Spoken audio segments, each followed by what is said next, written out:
primeira experiência que nós fazemos do perdão, e ela é geradora de muitas outras,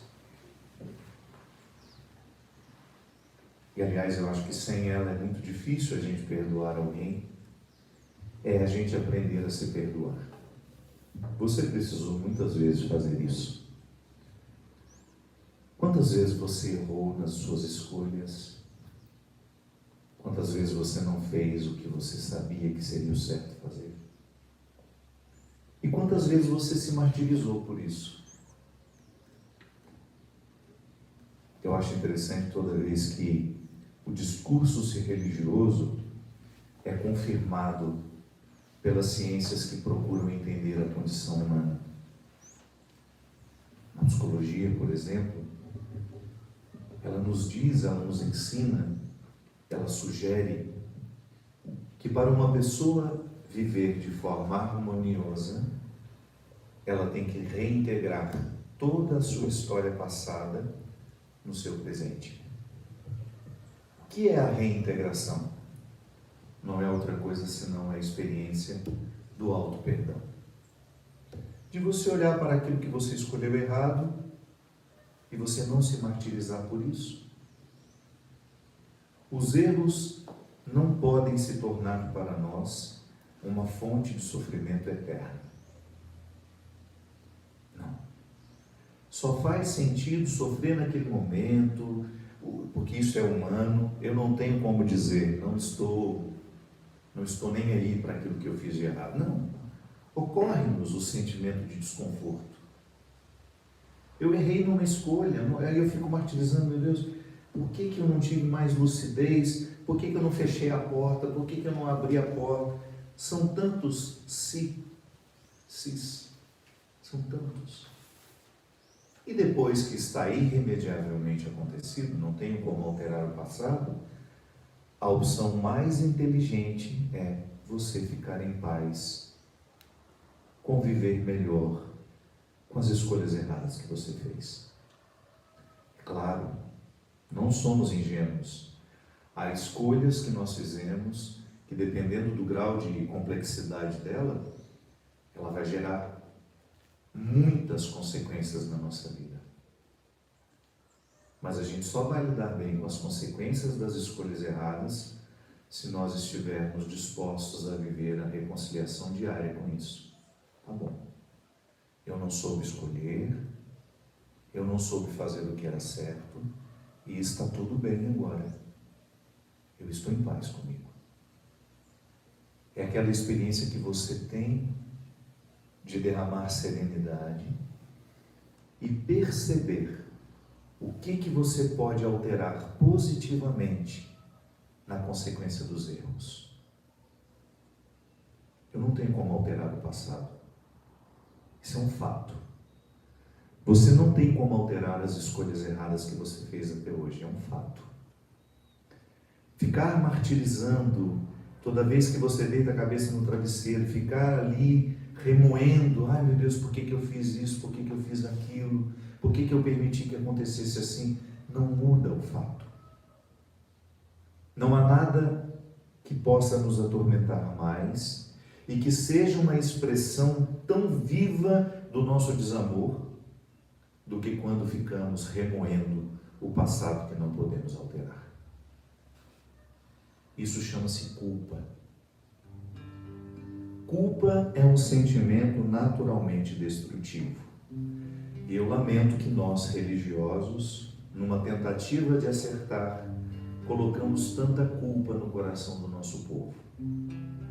Eu lamento perceber que os sistemas religiosos, que as estruturas religiosas lidaram tanto com o conceito de culpa e tão pouco com o conceito de arrependimento.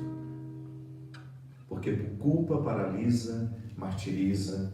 Toda vez que você se sente culpado, você fica ali remoendo o que aconteceu. Diferente de quando você se sente arrependido. O arrependimento nos coloca numa perspectiva de mudar o que nós fizemos. Não tenho como alterar o fato, mas eu posso corrigir pequenas coisas agora. Inclusive, respirando profundamente e dizendo a mim mesmo, não foi sua culpa. pode ter sido sua responsabilidade, mas você não quis errar. Você não errou querendo errar.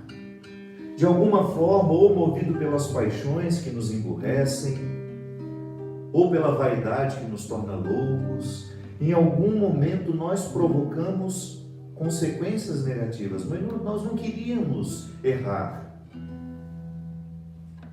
Então, assumir a responsabilidade pelo erro que cometeu lhe coloca numa perspectiva de arrependimento, que é muito diferente da perspectiva da culpa. A culpa é paralisante, ela vai estagnar-nos. É por isso que Jesus faz questão de libertar as pessoas das culpas. Você pode observar que em nenhum momento Jesus provoca esse mal-estar que nós religiosos muitas vezes provocamos nas pessoas. Jesus despertava para o arrependimento, que sim, é um território fecundo. Quando eu estou arrependido, eu fico sofrido, mas eu não me martirizo pelo erro. Por quê? Eu coloco, ao invés de ficar me martirizando, uma outra perspectiva. Vou tentar corrigir.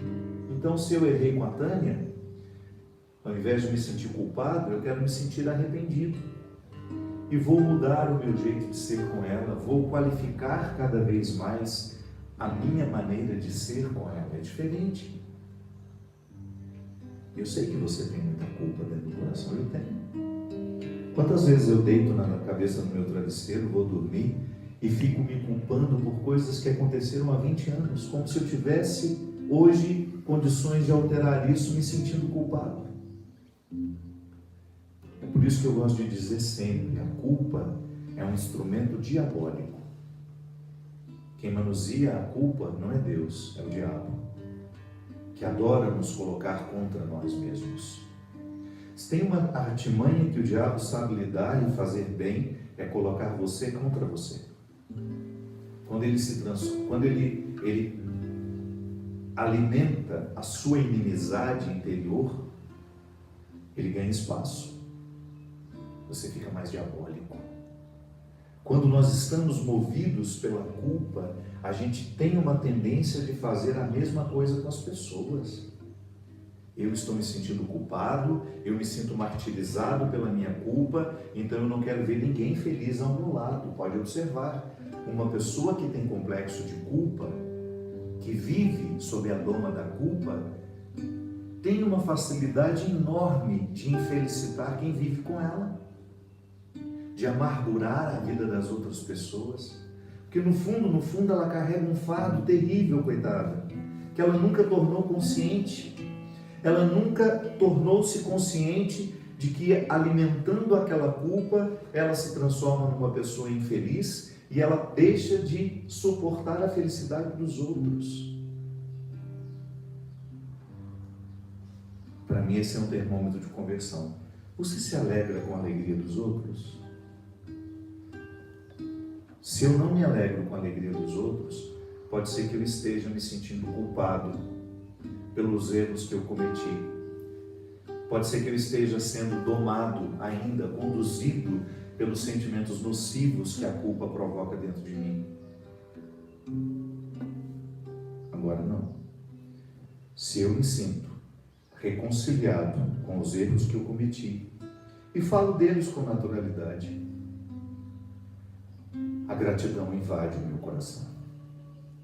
E mesmo sabendo que eu já cometi muitos erros na vida, eu continuo em pé, agradecido porque tenho a vida que tenho, porque hoje tenho a consciência que tenho, porque hoje posso nutrir o meu coração, as minhas palavras, os meus gestos, os meus pensamentos, com tudo aquilo que é gratidão, com tudo aquilo que me eleva.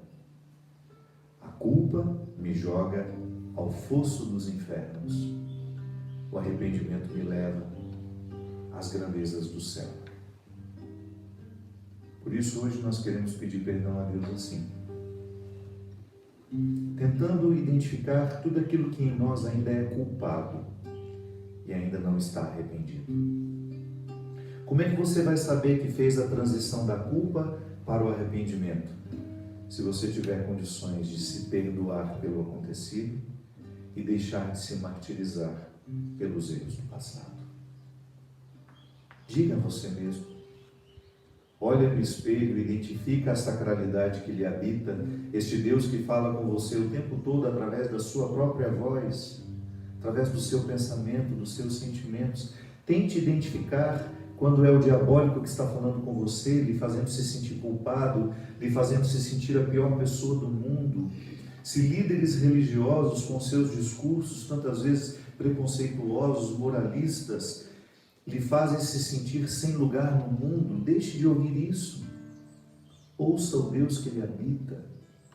Deus não muda o seu discurso nunca. Deus não é um homem mal-humorado, uma mulher mal-humorada que acorda e muda de ideia sobre o amor que tem por nós. Não. O amor de Deus é sempre. Ele não muda. Ele nos ama intensamente todos os dias, quando erramos, quando fazemos tudo certo. Deus não lhe ama mais quando você faz tudo certo. O amor dele não se altera. E você, de vez em quando, precisa olhar no espelho, assumir a dimensão sacerdotal do seu batismo, ser sacerdote para si mesmo, ser profeta para si mesmo, olhar no espelho e dizer, não foi sua culpa, que ninguém lhe engane com isso, porque o que já foi perdoado na cruz, e tudo já foi perdoado na cruz, por antecipação. Sabe quando a pessoa nos ama tanto e já fala, olha, você pode errar, que daqui a pouco você vai reconhecer isso, mas tudo já está perdoado. Basta você tomar posse disso. Deus já me perdoou. Então não tem nem que esperar pelo perdão. É só eu tomar posse dele agora. É só eu dizer para mim mesmo, eu estou devidamente perdoado do mal que eu cometi. E aí as consequências eu vou humanamente corrigir.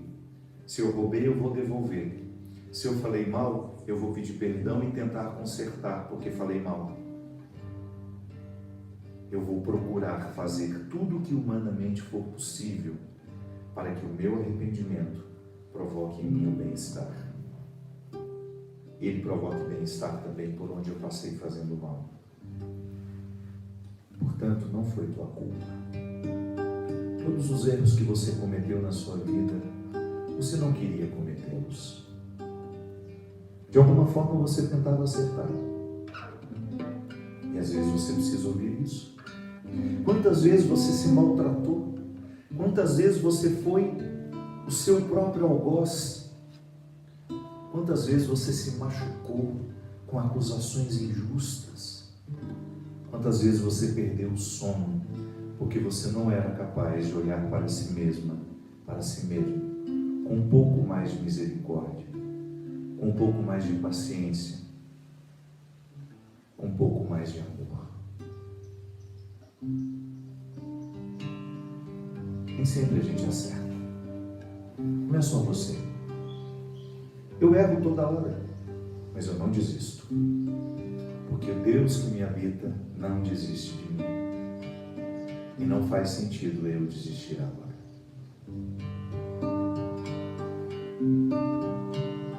Muitas vezes a vida não joga tão bem, se destroem as coisas e os sonhos também. Nossos olhos se enchem de lágrimas, lembrando do que aconteceu. Ninguém nunca nos disse ou tentou ensinar que alguns que se amam podem se odiar, quando não se permite ao amor respirar e o orgulho consegue ganhar. Se não é fácil ver desmoronar tua felicidade num castelo de areia, ouvir essas vozes na escuridão te acusando e reclamando. Não foi tua culpa, que não te enganem com isso. Não foi tua liberta-te deste peso. Não te tortures, pensando que mal tens feito. Se Deus não te acusa, Se Deus não te acusa, ninguém mais tem o direito. ninguém mais tem o direito. Não foi tua culpa. Não foi tua culpa. Acredite nisso hoje. Aproveite que hoje é o domingo do perdão e livre-se de todo sentimento que possa ser contrário ao arrependimento. Você que tantas vezes se martirizou, se sentindo culpado, ouse inflar um novo ar no seu peito, na sua vida, na sua mente. Ouse pensar de uma forma diferente. Passe a interpretar os seus erros como fonte de aprendizado e não como fonte de castigo. Esqueça as vozes da condenação, as vozes que te humilham interiormente. Não são vozes que vêm de fora. Às vezes até elas vêm de fora. Mas a pior voz que pode nos condenar é aquela que nós mesmos dizemos. Não tenha vergonha, se queres chorar. Tens uma ferida que deve curar. E se queres olhar adiante, o passado se deve sarar. Eu sei, não é fácil falar de perdão. O ódio atrapalha, escurece a razão. Já não busques culpados em teu coração, mas um refúgio onde possas amar. Tenha coragem e segue lutando. Há muito por amar e Deus não pensa em deixar-te.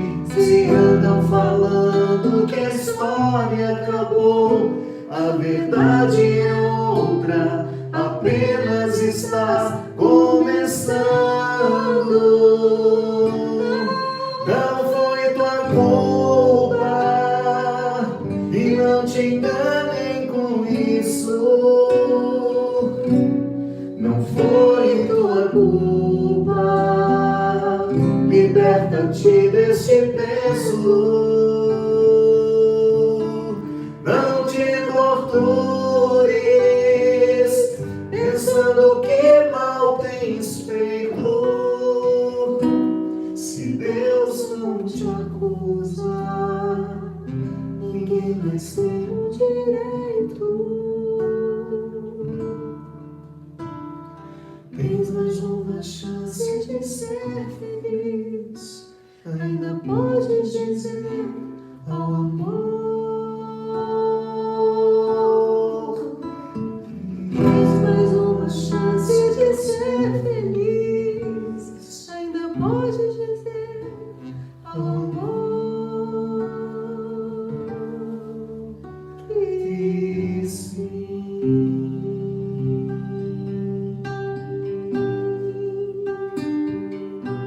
Diga sim a esse amor que não desiste de mim, a esse amor que não desiste de você.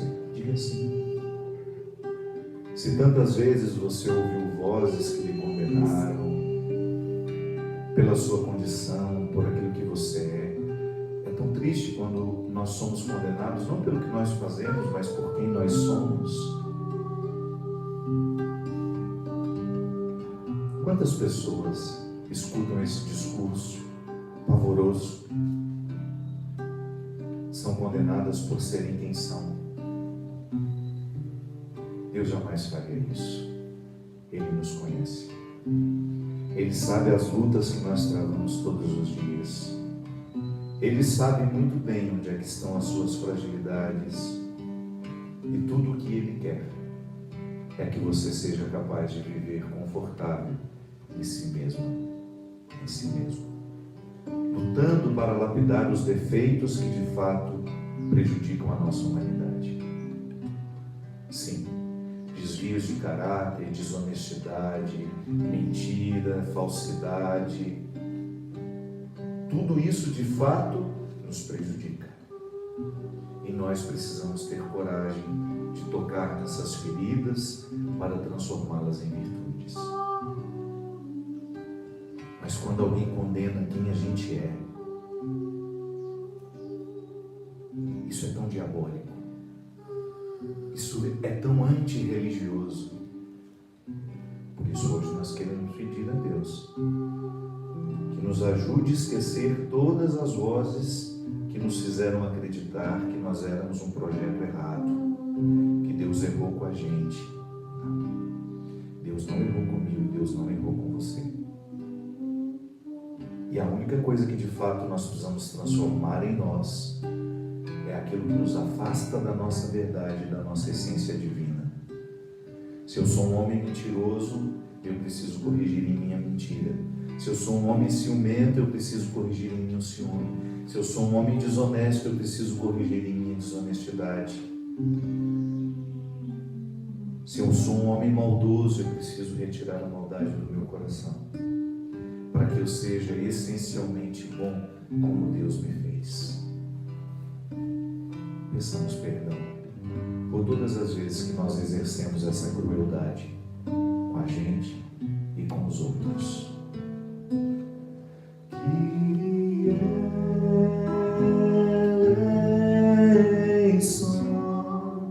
Eleison,